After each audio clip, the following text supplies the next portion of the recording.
Shauna. Good morning, good afternoon, good evening, wherever you're at in the world. And I wanted to ask you, on our journey, our ascension path, and on our spiritual journey, have you looked back to see how far that you've come, say in the past year and a half, 2 years? What changes have you drastically noticed? Other than you've dropped all your friends and you have new belief systems and you don't subscribe to controls. I've noticed that I've become or am getting stronger, faster, lighter. And I find this amazing because like 2-3 days ago I had a dream that I was running. Now, don't take that in a literal sense of a dream because my dreams come to fruition. So there's no need to interpret. But yesterday, I started running. I was walking around my pasture and I started running and it felt so good. And in my dream, I was running and I was excited because I used to run. I used to be a cross-country runner, and then in the Army, we're always running. And, I've always been a runner. It was always my escape. So yesterday, when I started running around the pasture, my yard, it felt good. It felt good.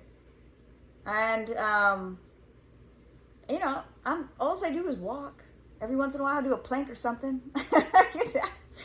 I eat healthy, though, for the most part. I do snack on popcorn. But there's been a drastic change because as we ascend and as our conscious mind expands and our soul is evolving and elevating itself, we want to, our host, our body wants to become a better host for our soul. And we want to eat healthier. We want to be healthier. We want to not, when your mind is changed, your mind has said, hey, I have these unhealthy patterns and behaviors. I'm stopping those. I'm better than that. I love myself now. And I know I have value. So we start taking care of the host, the body that our soul is in. We start nurturing it and appreciating it. And saying, you know what? Yeah, I got flaws. I'm a human being. We have things happen to us in our life. We got scars and stretch marks. And maybe one leg is bigger than the other. Maybe you're misproportionate or whatever. Who cares? You say, I love you. I love you, body. Your body has memories. Your cells have memories. They hear you. Tell your body how you love it. Tell your cells, tell your being, look in the mirror and tell yourself how you love yourself every day. That is not self-centered. That is the start. Because if you can't love yourself, you can't love anybody else. If you can't appreciate yourself, you can't appreciate anybody else. If you don't value yourself, well, you cannot find value in anyone else either or anything. When you are in negativity, you are miserable. You want everybody to be miserable with you.